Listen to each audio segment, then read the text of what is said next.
we're getting a lot closer to the finished product, so let's show you where I am and where I'm going.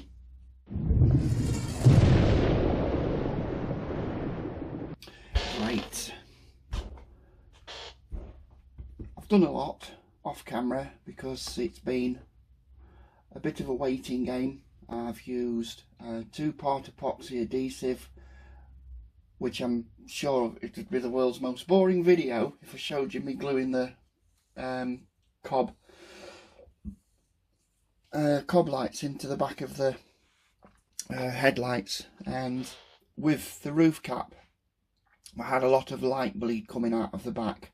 So basically what I've done is I've put 2-part epoxy putty in around the cob LEDs, and then painted it white so it doesn't look quite so ugly. So I think that looks quite good. The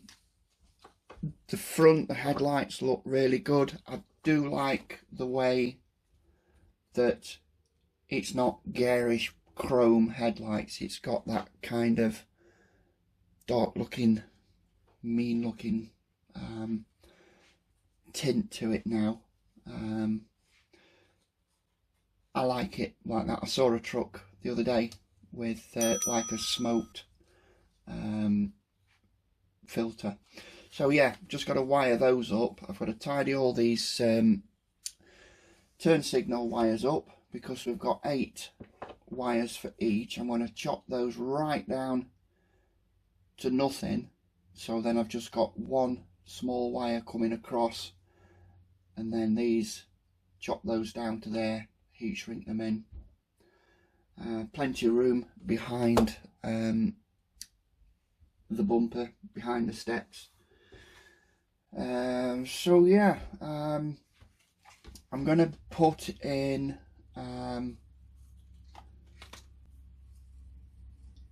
circuits 4.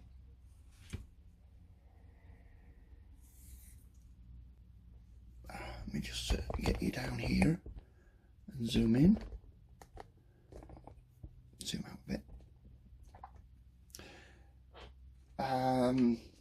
The fog lights are at the bottom. They're not going to be wired in series because the fog lights are also going to be used as bending lights. So when you turn left, the left one comes on. When you turn right, the right one comes on. Rather than just go for the standard both on option. So they're going to be obviously singles. They're going to be 3 volts, so they're going to have to get resisted down from supply voltage, which I'm going to rate at 8 volts for a LiPo. So I'm not going to overdrive them at all. These are going to be in series, which is going to come on in pairs, just end up come on individually. Well, disaster nearly befell me. On this side,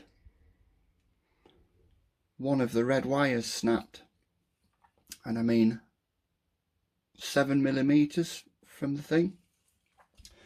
I managed to reconnect a wire, connect them all together. Very difficult to strip because it's single core wire.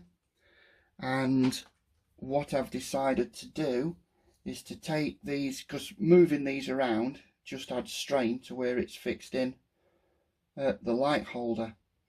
So I've decided to help reinforce the end by putting in a couple of 10mm heat shrink tubing to help hold them steady at the point of entry into the light housing, because I don't want to go through that again. It took me half an hour just to reconnect one wire, and it kept getting shorter and shorter.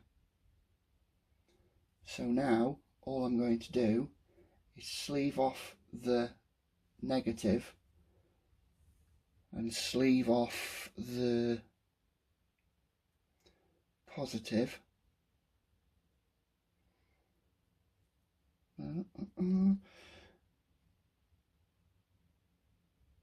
So I've got strain relief right at the point of entry into the light housing,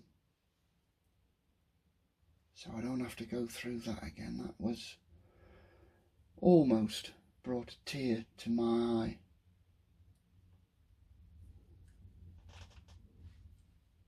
And that's got a little bit of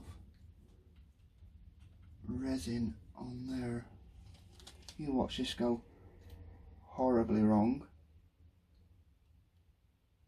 Let me try and crack it off with tweezers.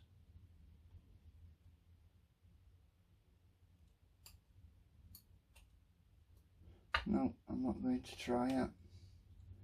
Not going to try. So I'm going to put those two. Let me get rid of the sunlight so we can see better. So I'm going to put both of those heat shrink tubings as far up as I can and just get them in, and then get a slightly bigger piece of bigger. I don't want this to happen again, because these wires do snap because they are only single strand wires.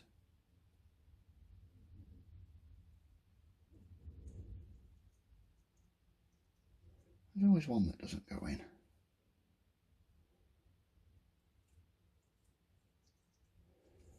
So then that can go all the way down and over both of them, and just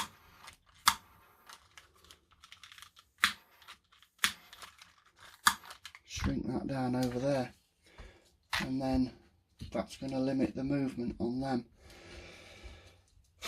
Touch and go, touch and go.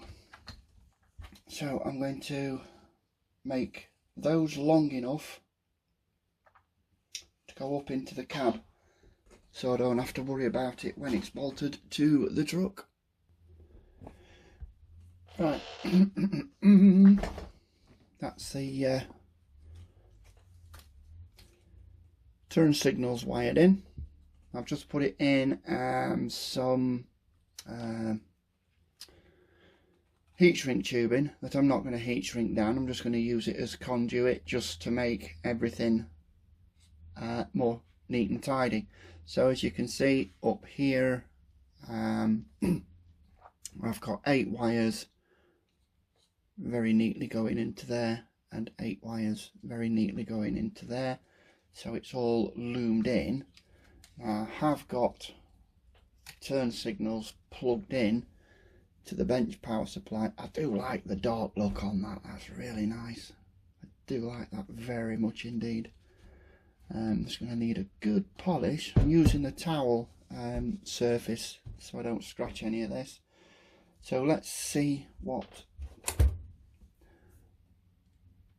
Yes, I like that a lot. I'm liking that a lot. So testing each circuit as I go along, and that is all coming out of one. So I've obviously got left and right. How I'm going to tell which is which is I've basically left the wires slightly longer on one side,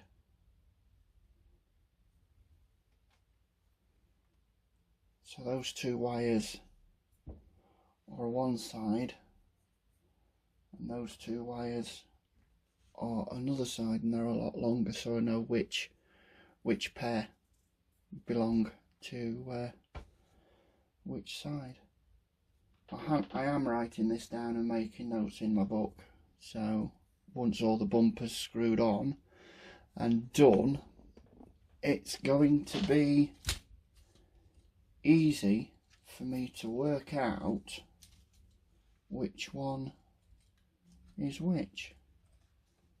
Even though I've got different coloured wires, that's going to be mainly for the back. And this is like rubberized wire rather than the stiff automotive wire like this. So if I try and strip that, it doesn't, it just stretches, whereas the automotive wire just strips. It's just one of them things. Right, waffling on, I'm going to wire up the main headlights. So the two outer ones in series, the two inner ones in series, and then two fog lights in singles. So let me work that up from the bottom upwards. Right then, are we recording? Because I've just spent the last 10 minutes waffling on. I took a photo like an idiot. Right, let's turn the thing on. We're up to 6 volt on the power supply. I'm going to get my probes, I'm going to touch the wires, and we're going to see how they light up. Might help if I get the dinghies the right way round and make sure they're all touching. This is both dip and main beam.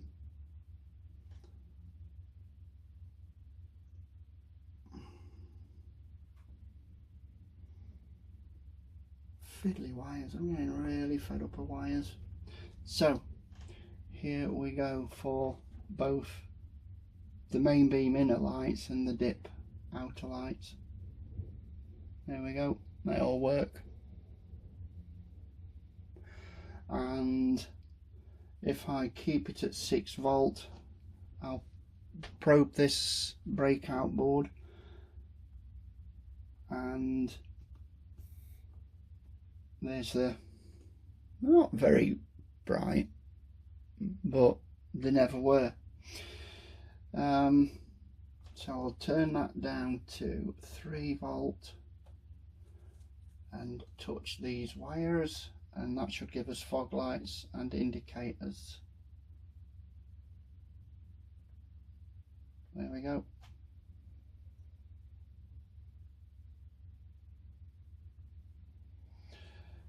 So the fog lights are wired in at 3 volts each, because they're going to be used as bending lights for the indicators, and the indicators are 3 volts. So I'm going to get these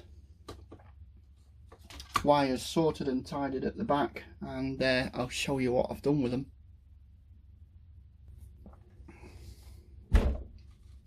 And that's the inside of the bumper.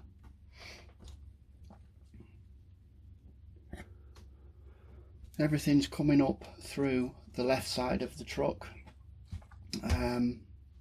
because I'm going to get some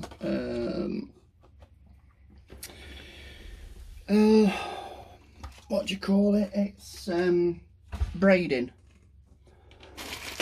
I dug it out while I was rooting about looking for some switches, so I've got some 8, 4, 6 and 8 mil braiding that I can put over the whole lot and run it up through the cab to the bear system.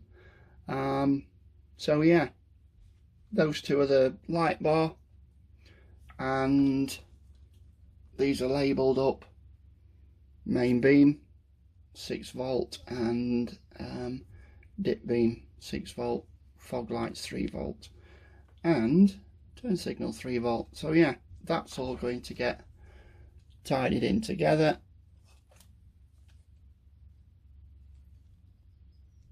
So that nobody's going to tell me this has been easy. And if anybody says, oh, it's easy, I know what I'm doing, you know, I've seen some nightmares.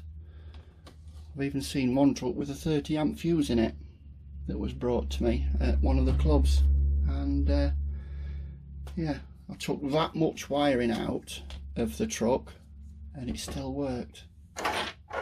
So yeah, one man's idea of good wiring isn't necessarily another's. So yeah, that's 6 cob LEDs and 8 SMD. I think the 0805. But yeah, let me get that on the truck. So it's all in and done. All the wires are coming up through the floor on this left side of the truck, so that can go in there like that. Now I know I'm going to have to screw the cab on first, but this is just a test fit. This is just a test fit because I don't want to have to put it on and then take it off again. So let me get a bolt in there.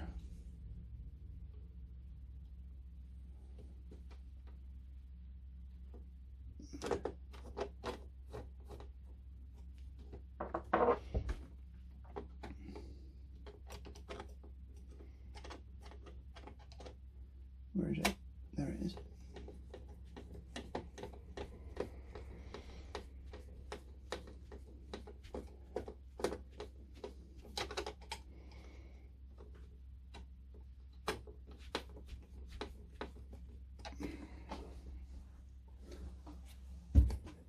I think that's looking pretty sweet.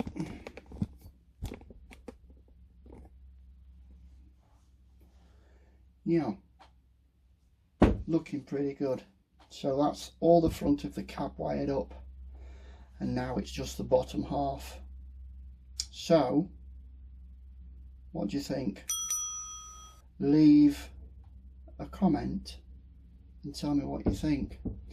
Now this is the thing, the painter Herbie RC Paints, who's painted this, has mentioned to me that these bars might be better off painted black to match the whole thing, the roof bar and the low bar, and I'm kind of agreeing with him. So do I take it all apart now and give him the bars and the bottom skirt to paint black, or do I just leave it?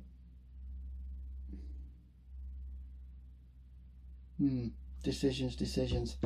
Anyway, I'm going to leave the video just here, and I'm going to have some lunch and make another video on wiring the side repeaters, the side markers and the rear lights, and that I think is going to be easier than all this beacons, spotlights, etc. So right, thanks for watching, and I'd appreciate some feedback from you. Speak to you soon.